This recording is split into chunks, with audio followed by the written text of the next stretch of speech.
Hello, hello, hello, hello. Did you hear the echo? There's a story of a child from many, many years ago. The child came to live in a valley that was surrounded by mountains. Now, there were no other children with which to play. So the child got very lonely. And one day, she spoke her loneliness out loud. I wish I had someone to play with. I wish I had someone to play with. The sound came back. She thought, there's another child. There's another child. She started having a conversation. It's funny how it answered in her own words. And after a while, she said, why don't you come over and play with me? Why don't you come over and play with me? This made her angry. And eventually, she changed how she was speaking. She started speaking not only louder, but rougher and meaner. Because she was so disappointed that the child didn't come to her. It's amazing how when her new words came back to her, they were bitter words, just like the bitter words she sent out. What she gave out, she got back. She went home in tears. Like a lot of us might do, she thought it over and thought, well, I want to make up. I want to be friends. She went back out. It was, I guess, the next day, and she said, let's be friends. And you know what she heard? Let's be friends. She got back the kindness, the love that she sent out. A question for you is, have you ever noticed any similarity in your life? Have you ever seen an episode come into your life that, my goodness, that's just like one I experienced a number of years ago? Except the person who was doing the negativity was me. Or the person who was giving the good was me, instead of me receiving it. There's a law of giving and receiving. It's a pretty simple law. And most of the time I think we think of it, oh, that's about money. That's about giving stuff. No, it is an internal principle. It's always at work, and it works in everything. The law says, and it's from Luke 6, verse 38, give, and it will be given to you. Good measure, pressed down, shaken together, running over, will be put into your lap. For the measure you give will be the measure you get back. That's a powerful principle. The measure you give is the measure you get back. That little girl was giving. She was sending out vibrations that impinged upon the mountain, and those vibrations returned to her. What she sent out, she got back. And it worked both ways, remember? When she sent out bitter words, harsh words, she got back bitter, harsh words. When she decided to make up and speak kindly, what'd she get back? The same thing. What you give out, you give out. What you give out, you get back. And I have a quotation from Charles Fillmore. It's from the book Prosperity. Of course, it would be in Prosperity, page 145, in case you want to look this up. The law of giving and receiving that Jesus taught. Give, and it shall be given unto you.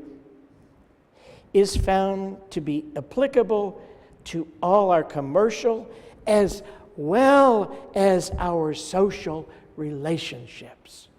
It's not just about money, it's about your life. When you're not giving out money, you're giving out thoughts. When you're giving out attitude, you're giving out actions. I like the concept of an echo.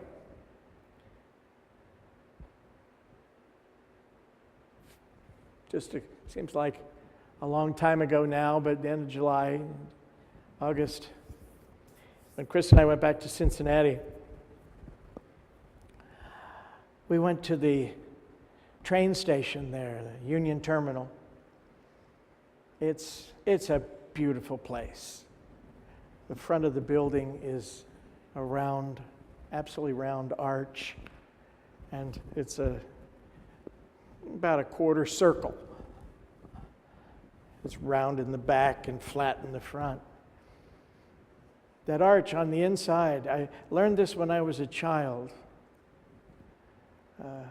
I went there for a Boy Scout merit badge. I went there for a class on trains back in the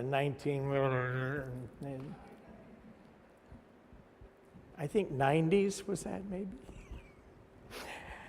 The rotunda is huge, but if you stand at the front wall, the entrance wall, in one corner where the arch comes down, and somebody stands in the other corner, all the way on the other side of this huge building, and one whispers, the other can hear. Why? Because those vibrations are channeled in the plasterwork of that arch.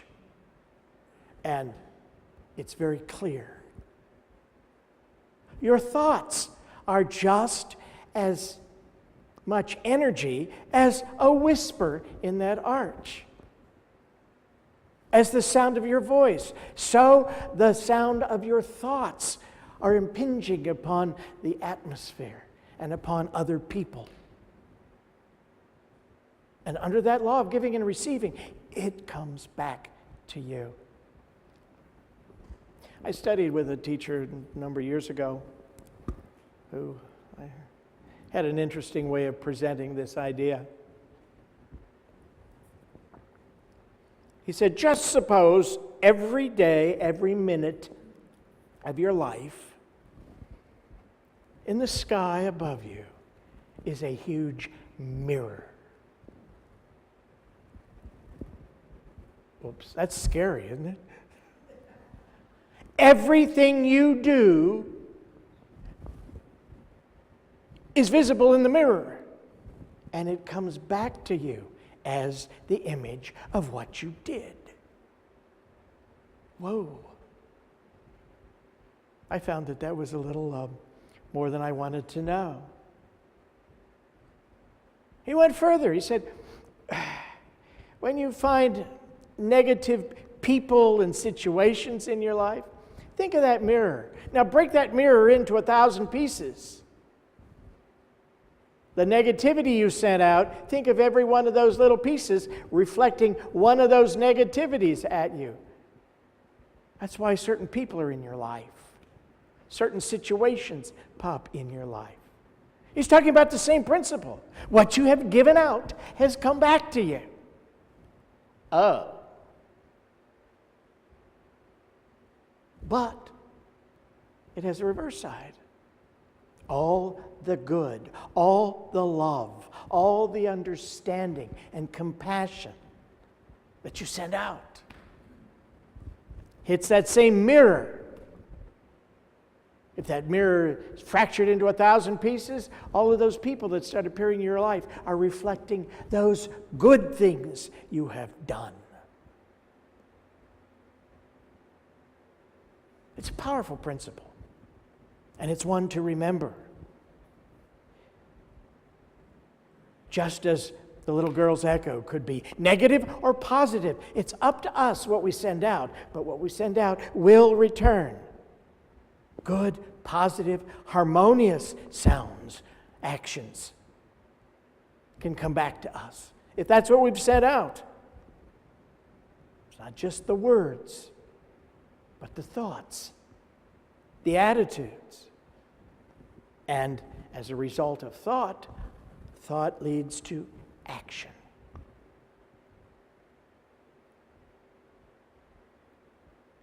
I think it was very wise when Jesus also said, in quoting other sources,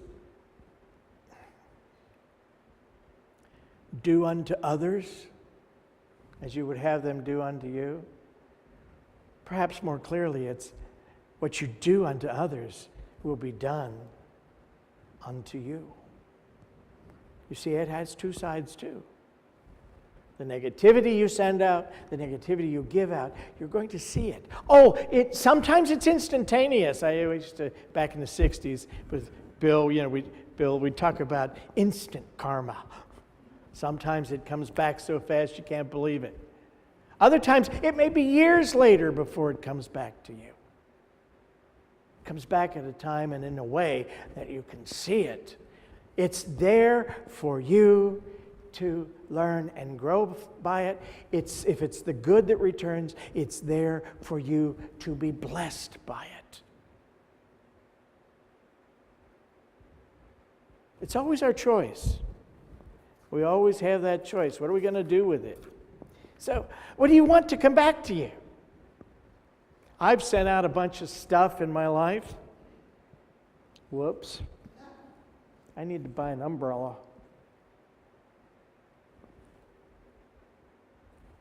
Just in case. We have the choice. What do you want to come back? What are you sending out about your health?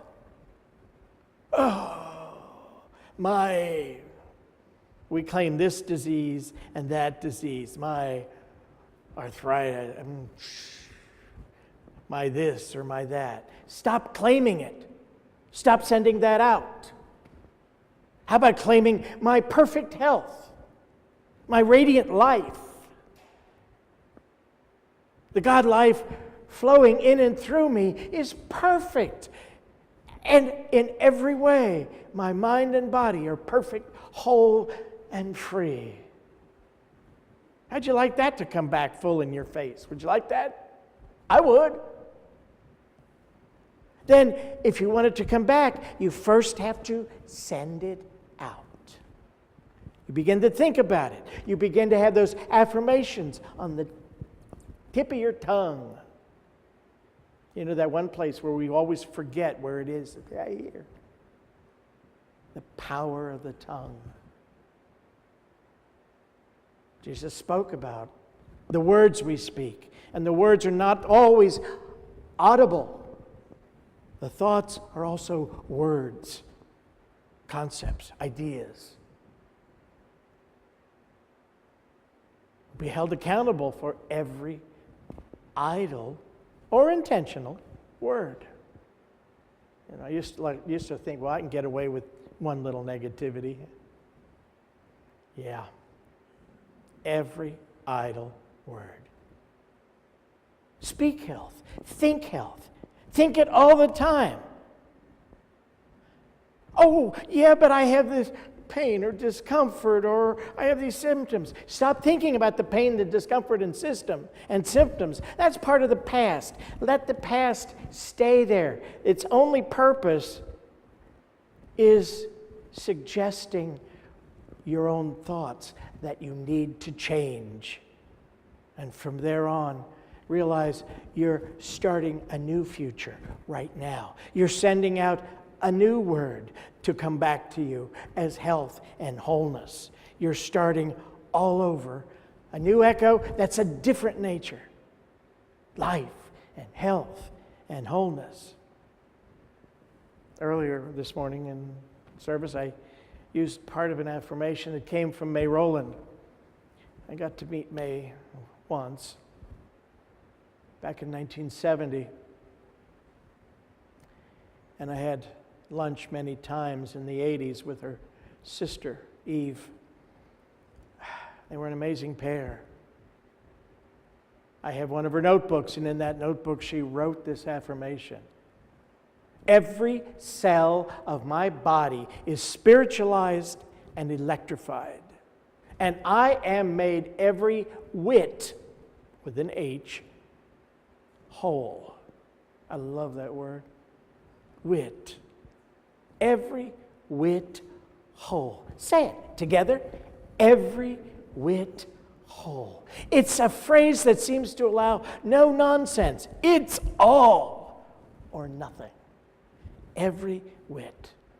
Every cell of my body is spiritualized and electrified, and I am made every whit whole. Together, every cell of my body is spiritualized and electrified, and I am made every whit whole.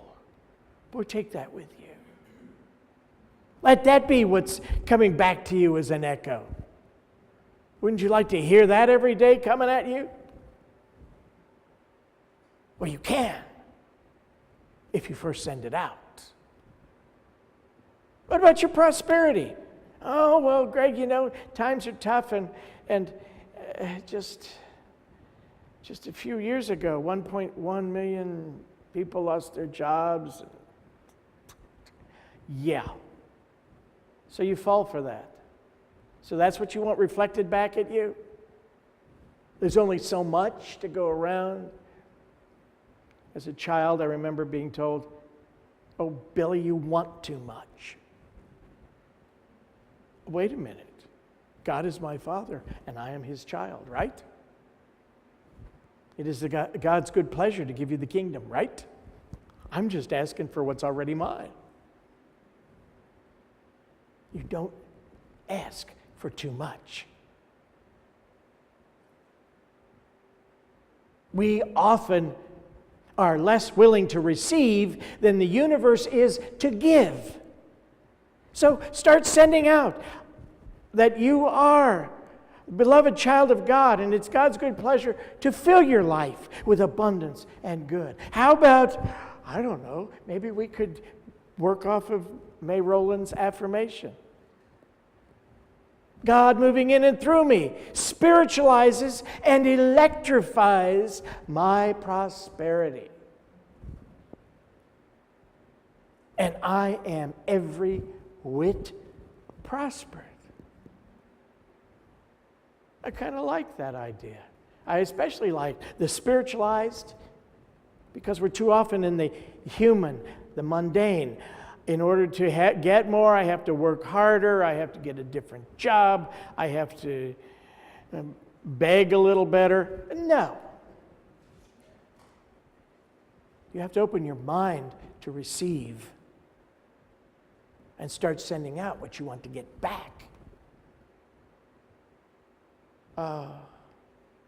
There isn't enough love in this world and in this life. And I'm so tired of not feeling love. Have you ever thought those things? Is that what you want to send out and hear echoing back to you?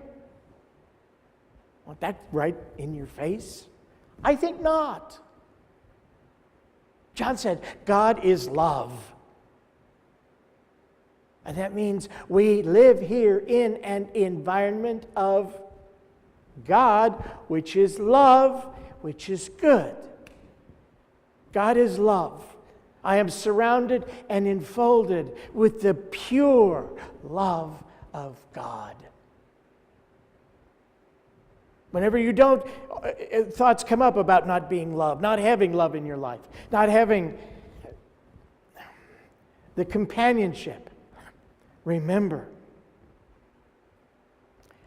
that God is always with you because God is within you. There's no place you can go where God is not. I love the Psalms and that wonderful psalm that speaks about if I descend into Sheol, thou art there. That was their word for the land of the dead, the afterlife, into hell. You ever go into hell once in a while? I don't know why. I seem to have had to buy a season pass a time or two. I did finally get the t-shirt. Hell, useless, unnecessary suffering. And we do that when what we've sent out returns. And it's painful. Well, even when you're in the experiences of the stuff you've sent out that you don't like, the presence and power of God is with you. So remember, wherever I am, God is. There's no place I can go where God is not. When you think about that law of giving and receiving, just think how powerful it could be in your life. And you're in control. You want it? Give it. We've taught a lot of that with prosperity, but what about all the other areas of life? Remember, it functions in your commercial as well as your daily relationships with yourself as well as with others.